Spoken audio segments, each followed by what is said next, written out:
레스터 레빈슨 궁극의 자유를 위한 열쇠 25. 가족 관계. 왜 우리는 결혼을 할까요? 왜 우리는 자식을 낳을까요? 우리가 결혼과 자식에게서 찾고 있는 것은 무엇일까요? 이 질문들에 대한 대답은 이것입니다. 우리는 가장 큰 행복을 원합니다. 우리는 우리가 결혼을 하고 자식을 가지면 행복해질 것이라고 믿습니다. 하지만 그게 만약 사실이라면 결혼한 모든 사람은 당연히 행복해져야 하겠죠. 그러나 우리의 결혼 제도를 슬쩍 보기만 해도 이게 거짓이라는 걸 알 수 있습니다. 어디가 잘못된 걸까요? 결혼이라는 게 무엇이 문제일까요? 아닙니다.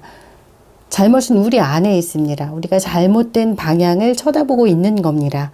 우리는 우리의 밖에 있는 다른 사람들에게서 행복을 찾고 있었던 겁니다.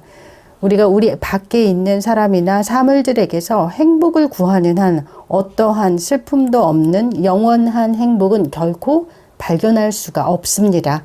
행복한 사람이란 그가 결혼을 했든 독신이든 자기 자신 안에서 행복을 구하는 사람입니다. 우리는 결혼을 해야만 할까요? 아니면 하지 말아야 할까요? 이건 결론이 나지 않는 질문입니다. 당신은 당신이 하게 될 일을 정확히 하게 될 것입니다. 당신은 이 점에 대해서 정확하게 어떻게 할지를 미리 결정해 놓았습니다. 그러므로 중요한 질문은 이러한 것이 되어야 합니다. 나는 어떻게 하면 궁극의 행복을 가질 수 있을까? 결혼은 성장을 하는 데 있어서 뛰어난 기회를 제공하고 그렇게 되어야만 합니다. 우리는 자신의 가족에 대한 사랑을 키울 수 있는 상황들에 끝없이 마주하게 됩니다. 매일 우리는 우리의 사랑을 키우는 연습을 해야만 합니다. 우리가 사랑하고 있지 않은 상황을 이용해서 우리가 할 수 있는 데까지 의식적으로 다른 이에 대한 사랑을 키워서 마침내 완전히 비이기적인 사랑까지 키워야 합니다. 우리가 비이기적인 사랑의 상태에 도달하게 될 때 우리는 신에 도달합니다. 레스터, 결혼 생활에서 어려운 점은 무엇이죠? 어떤 사람들은 아주 쉽다고 생각합니다. 어려움은 우리에게 있는 것이지 결혼 생활에 있는 게 아닙니다. 결혼에도 좋은 점이 있지 않나요? 결혼 생활에는 비이기심이 있지 않나요? 그렇습니다. 우리는 결혼 생활에서 비이기심을 배워야 하죠. 그럼 그런 식으로 올바르게 다루어진다면 긍정적인 단계가 있는 거군요. 한 사람에 대한 사랑을 배우고 그것을 가족으로 키워가고 그 다음으로는 더 큰 무리로 키워가고 그런 거죠. 그렇습니다. 당신이 무소유를 배울 수 있는 상황에서라면 그것은 긍정적인 단계입니다. 그런 방향으로 나아간다면 아주 긍정적이죠. 우리가 상대방에게서 얻고자 하는 것은 사랑이라 불리우는 것입니다. 사랑은 우리 자신은 바로 이 존재입니다. 사랑이 곧 신입니다. 그것을 상대방에게서 얻으려고 한다면 우리는 결코 발전할 수가 없습니다. 하지만 만약 결혼을 했다고 한다면 우리는 자신의 짝을 가능한 한 사랑해야 합니다. 우리가 자신의 짝을 올바르게 사랑하는 법을 배운다면 우리는 모든 사람을 올바르게 사랑할 수 있습니다. 우리가 사랑이 무엇인지 그리고 우리가 정말 찾고 있는 게 무엇인지를 깨달을 때 우리는 그것을 밖에 있는 짝이나 세상에서 찾는 것을 그만두게 될 것입니다. 그리고 우리는 그것을 우리의 내면에서 찾을 것입니다. 가장 좋은 결혼은 신과 결혼하는 것입니다. 그 이상 좋은 짝을 찾을 수 있겠어요? 우리가 결혼을 해야만 하는 걸까요? 저는 결혼에 찬성하지도 반대하지도 않습니다. 저는 당신이 원하는 것을 당신 스스로 얻기를 바랍니다.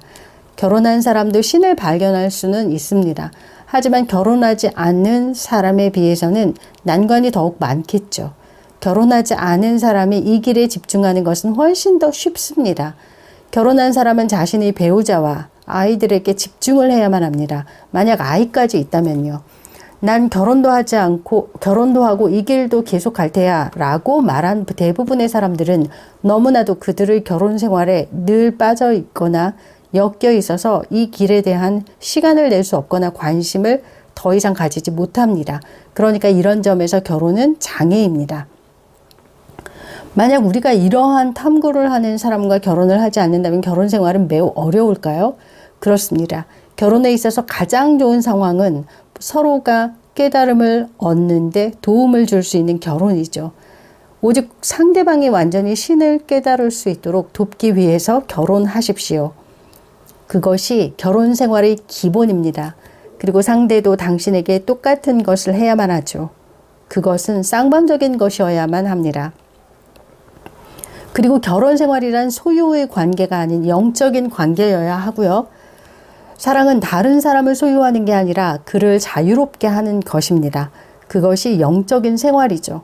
어떻게 하면 자식들을 이 길로 바르게 이끌 수가 있을까요? 가장 좋은 것은 스스로 모범이 되는 겁니다. 본보기가 되는 것이 아이들을 가르치는 가장 좋은 방법입니다.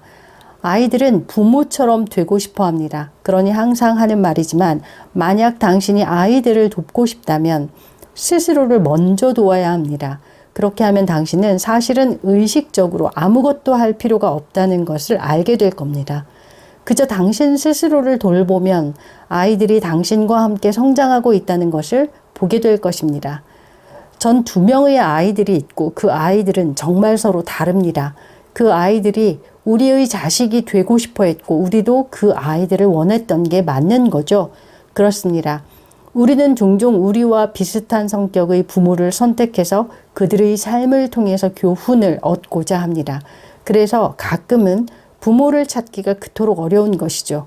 만약 당신에게서 나를 화나게 하는 무언가를 제가 본다면 그것은 제 안에 그것을 가지고 있기 때문입니다.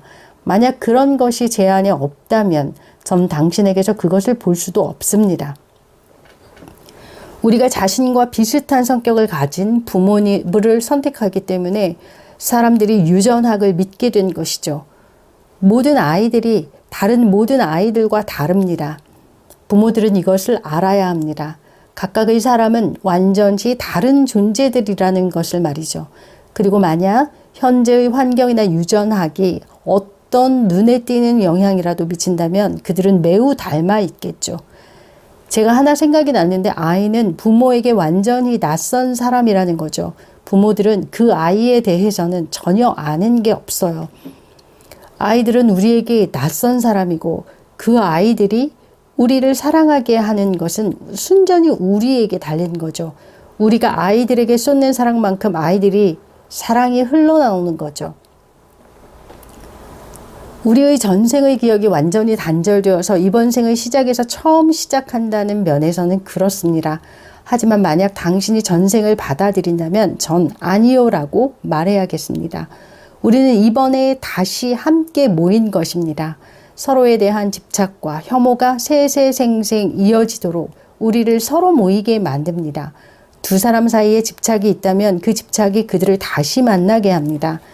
혹은 혐오 또한 똑같은 일을 하는데 왜냐하면 혐오란 밀어냄으로써 붙들고 있는 것이기 때문입니다. 집착이 그들이 당신에게 오게 합니다. 혐오가 그들을 당신에게 떼어 놓습니다. 하지만 당신이 그들을 붙들고 있는 겁니다. 레스터, 부모로서 저는 아이의 육신을 사랑하는 건가요? 아니면 아이의 영혼을 사랑하고 있는 건가요? 당신은 기본적으로 당신의 에고를 사랑하고 있는 겁니다. 왜냐하면 아이들은 나의 일부분이니까요. 네, 당신이 그렇게 했습니다. 당신이 그들을 창조했죠. 당신이 그 엄청난 일을 한 겁니다. 그리고 당신은 그들이 당신에게 훌륭한 본보기가 되기를 원했어요. 이해하겠어요? 자, 만약 우리가 아이들을 사랑한다면 우리는 아이들을 자유롭게 할 것입니다. 그들이 한 송이의 꽃이 피어나듯이 성장하고 피어나기를 허용할 것입니다. 우리는 아이들을 울타리에 가두어 두려고 하지 않을 겁니다. 우리는 아이들을 자유롭게 하고 안내해주고 사랑합니다. 그 아이들이 신의 존재라는 것을 알기에 아이들에 집착하지 않을 겁니다. 아이들은 내가 신인 것처럼 신이다 라고 당신은 느껴야 합니다. 또한 어찌되었든 아이들은 삶을 그들이 세팅한 대로 살아갈 겁니다.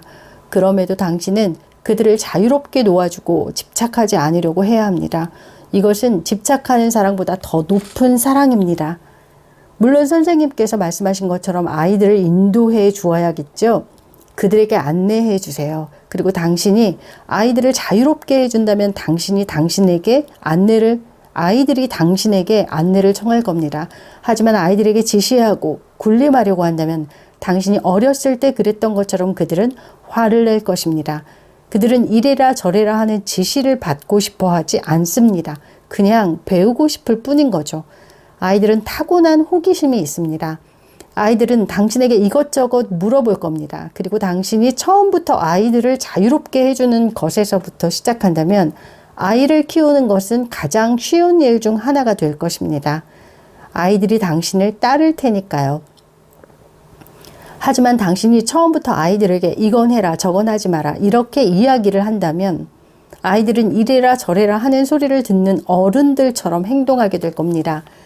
그렇게 되면 더 정반대의 패턴이 생기게 되고 아이들이 걸어 다닐 수 있게 될 때쯤이면 이 패턴이 아주 강하게 되어 있을 것입니다. 이게 아이들을 키우는 것을 어렵게 만드는 것이죠.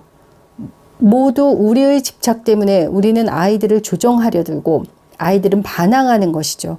우리가 어릴 때 그런 식으로 배웠으니까요.